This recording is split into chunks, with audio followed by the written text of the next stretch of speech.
City నుంచి 25 కిలోమీటర్ల దూరం నుంచి ఒక 6 ఎకరాల భూమి, ఎకరం 6 నుంచి 7 కోట్ల రూపాయలు అవుతున్న భూమి అది ఎవరిది?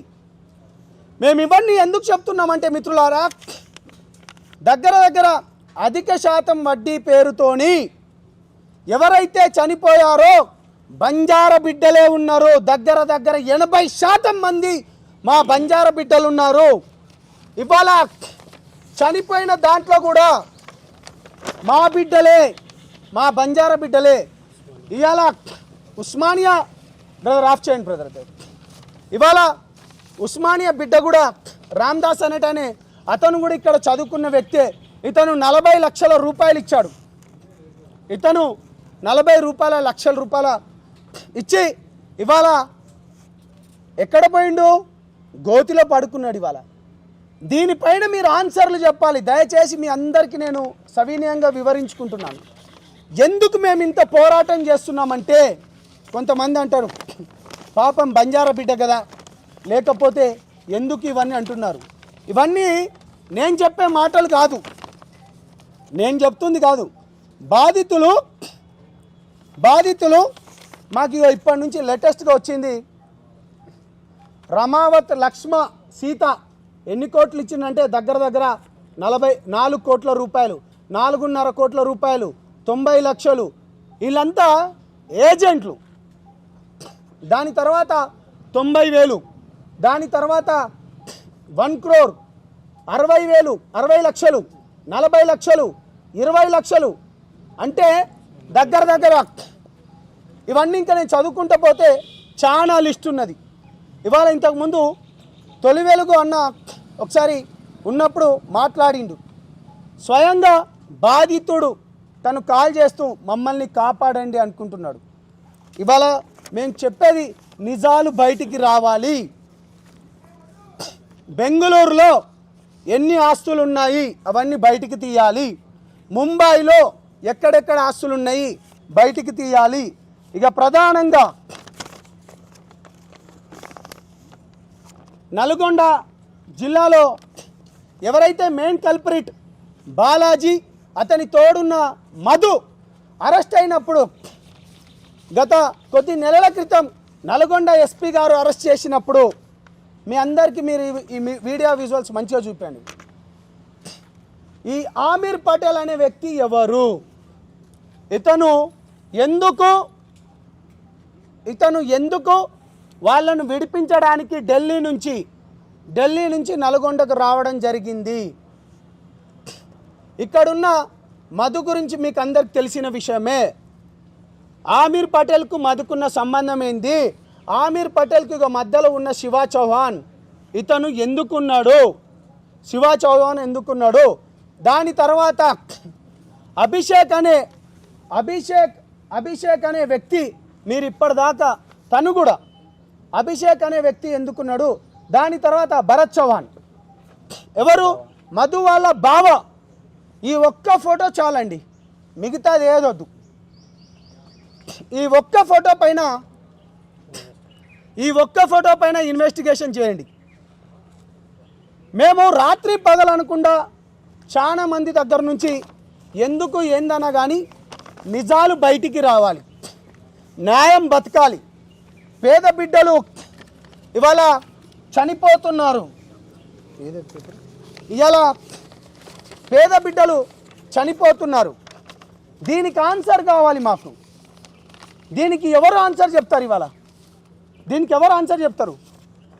నాకు సంబంధం లేదన్నారు కదా మంగ్లీ గారు, నన్ను మభ్యపెట్టిండ్రు కదా నీతి నిజాయితీ ధర్మం ఉన్నతో. ఇదిగో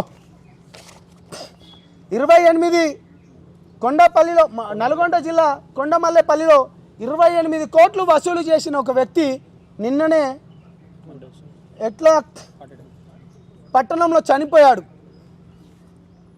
చూపండి ఇప్పుడు 28 కోట్లు పేద బిడ్డలను. రైట్, హెడ్లైన్ మీకు కూడా చదివి వినిపిస్తాను. 28 కోట్లు వసూలు చేసిన వ్యక్తి మృతి, దిక్కుతోచని స్థితిలో బాధితులు. నల్గొండ జిల్లా కొండమల్లేపల్లి పట్టణంలో ఓ భారీ ఆర్థిక మోసం వెలుగులోకి వచ్చింది. అధిక వడ్డీ ఆశ చూపించి 28 కోట్ల మేర అప్పులు వసూలు చేసిన వ్యక్తి ఆకస్మికంగా మరణించడంతో బాధితులు రోడ్లో పడ్డారు. వివరాల్లోకి వెళ్తే పట్టణంలో ఇస్తరాకుల వ్యాపారం చేసుకున్న చిన్న కంపెనీ నిర్వహిస్తున్న వరికుప్పుల శేఖర్ అనే వ్యక్తి. ఇది ఒకరిద్దరు చేస్తున్నాయి కాదు, ఇది అనేక వర్గాలుగా, అంటే బాలాజీది ఒక వర్గం, మధుది ఒక వర్గం, వీళ్ళంతా ఏజెంట్ సిస్టమ్. దాని తర్వాత భీమా నాయక్ అనే ఒక వర్గం. ఇంతకు ముందు నేను చెప్పినట్టు వీళ్ళందరూ విభాగాలుగా విడిపోయి ఇవాళ వసూలు చేస్తున్నారు. ఈ మీడియా ద్వారా నేను చేతులెత్తి దండం పెడుతున్నాను. అశోక్ రాథోడ్, ఒక గిరిజన సంఘాలు మిత్రులు కత్తి సైదుల మాదిగ గారు కావచ్చు, లేకపోతే వినోద్ గారు కావచ్చు, నీతి న్యాయం బతకాలి అన్నలారా అక్కలారా చేతులెత్తి దండం పెడుతున్నా. అధిక శాతం వడ్డీ పేరుతోని వాడు మిమ్మల్ని గుంజుకొని తర్వాత వాడు మీకు డబ్బులు ఇవ్వట్లేదు. కొన్ని వందల మంది ఇవాళ అడుగుతున్నారు, ఇవాళ వందల మంది మోసపోతున్నారు. ముఖ్యంగా వీళ్ళు డబ్బులు వసూలు చేసిన దాంట్లో బైనాన్స్ అనే కంపెనీ. ఈ బైనాన్స్ కంపెనీ అనేది ఒకసారి దీనిలో చూడండి, ఇది ఏ దేశం నుంచి ఆపరేట్ అవుతుంది, దీంట్లో ఎన్ని వందల కోట్ల రూపాయలు ఉన్నవి. ఇవి మేం చేయాల్సినవి కావు, ఇవి నేను మీకు చెప్తున్నాను. కష్టపడి బాధితులు మా దగ్గరకు వచ్చి ఏడ్చుకుంటా, దీంట్లో సర్పంచులు ఉన్నారు, అధికారులు కూడా ఉన్నారు. చెప్తే ఎక్కడ ఇజ్జత్ పోతుందని చాలా మంది రావడం లేదు. బయటికి రండి. మేము కొట్లాడేది బలిసినోని తరపు నుంచి మేము కొట్లాడతలేం, అమాయక మాయ మాటలతో చెప్పి పేద బిడ్డల రైతుల దగ్గర నుంచి వసూలు చేసిన ఆ డబ్బుల గురించి కొట్లాడుతున్నాం. దయచేసి ప్రజలారా, మీడియా మిత్రులారా కనువిప్పు చేయండి. మీరు కూడా ఈ ఆమీర్ పటేల్ అనే వ్యక్తి, ఇంతకుముందు నేను మీకు చెప్పినట్టు ఆమీర్ పటేల్ అనే వ్యక్తి, ఆ వ్యక్తి దగ్గరికి మీరు వెళ్ళండి, ఒకసారి అడగండి. నేను క్లియర్ కట్గా ఒకటే చెప్తున్నాను, త్వరలోనే మా మీడియా మిత్రులకు చెప్పినట్టు ఆ మాల్, మల్లేపల్లి, దేవరకొండ, లేకపోతే డోన్, ఈ అన్నిటి దగ్గర రైతుల దగ్గర తీసుకుపోతున్నాను. వాళ్ళు ఏ విధంగా చనిపోతున్నారో మీ అందరికి కళ్ళ కట్టేటట్టు చెప్తున్నాను. ఇవన్నీ బయటికి నిజాలు తీసుకోవాల్సిన అవసరం ఒక విద్యార్థి నాయకుల లెక్కనో, లేకపోతే ఒక యూనివర్సిటీ నాయకుల లెక్కనో, లేకపోతే ఒక పార్టీల మిగతా వర్గాలకు కాపాడుకోవడానికి ఇంత కష్టపడుతున్నాం. దీనికి మొత్తం మీ సపోర్ట్ ఉండాలి.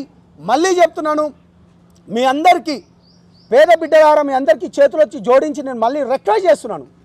ఎన్ని ఇష్యూస్ పైన కొట్లాడాలి, మేము చచ్చిపోతున్నాం, మా వల్ల అవ్వట్లేదు. మొన్నటికి మొన్న ఒక ఉస్మానియా మెడికల్ విద్యార్థి కూడా చనిపోతే అనిరుద్ రెడ్డి గారితో మేము పార్టీల ప్రకారంగా ఎంత ఉన్నా కానీ, మా నాయకుడి పైన అన్నప్పుడు మేము అతన్ని తిట్టినా కానీ, అతను ఒక ఎమ్మెల్యే ఉండి కూడా ఆ ఉస్మానియా బిడ్డ సురేష్ నాయక్ చనిపోతే 5 లక్షల రూపాయలు ఇచ్చాం. మేము ఎక్కడెక్కడో తిరగాలి. అందుకనే చేతులెత్తి దండం పెడుతున్నా. అధిక శాతం వడ్డీ పేరుతోని మాయ మాటలతోని మీరు మోసపోకండి. మళ్ళీ చెప్తున్నాను, ఇవాళ ప్రధానంగా చెప్పాను, బెంగళూరు భూముల వ్యవహారం రావాలి, అది వస్తే గిట్ట పేద బిడ్డలకు న్యాయం జరుగుతుంది. ముంబైలో ఎక్కడెక్కడ ఉన్నాయో, లేకపోతే బైనాన్స్ అనే కంపెనీది ఏదైతే ఉందో దాన్ని కూడా తీయాల్సిన అవసరం ఉంది. మధుకు పటేల్, ఆమీర్ పటేల్కు మధుకున్న సంబంధం ఏంది, శివ చౌహాన్కున్న సంబంధం ఏంది, భరత్ చౌహాన్కున్న సంబంధం ఏంది, ఆ అభిషేక్ అనే అబ్బాయిని కూడా మీరు తీసుకోవాల్సిందిగా కోరుతూ, ఇటువంటివి కూడా వచ్చిన లేటెస్ట్ అప్డేటు మీ మీడియా దాకా. అదేవిధంగా గత 15 రోజుల క్రితం జహీరాబాద్లో ఏం సెటిల్మెంట్ అయింది అది కూడా బయటికి రావాలి. ఆ జహీరాబాద్ భూముల సెటిల్మెంట్ అయి ఎవరికి డబ్బులు ఇచ్చిండ్రు మీరు అది కూడా రావాలని తెలియజేస్తూ, పేద ప్రజల పక్షాన మీ మీడియాతో పాటు ప్రజలు కూడా అండగా ఉండాలి. 2 రోజులలోనే ఆ పేద బిడ్డల పక్షాన ఆ ఊర్లోకి వెళ్తున్నాం. పాల్తీయ తండకు కూడా డెఫినెట్గా మనం అందరం వెళ్తాం. ప్రజలకు కనువిప్పయ్యేటట్టు మేము ఉన్నది మీ గురించే, మీ గురించి కొట్లాడుతున్నాం. థ్యాంక్ యూ మిత్రులారా.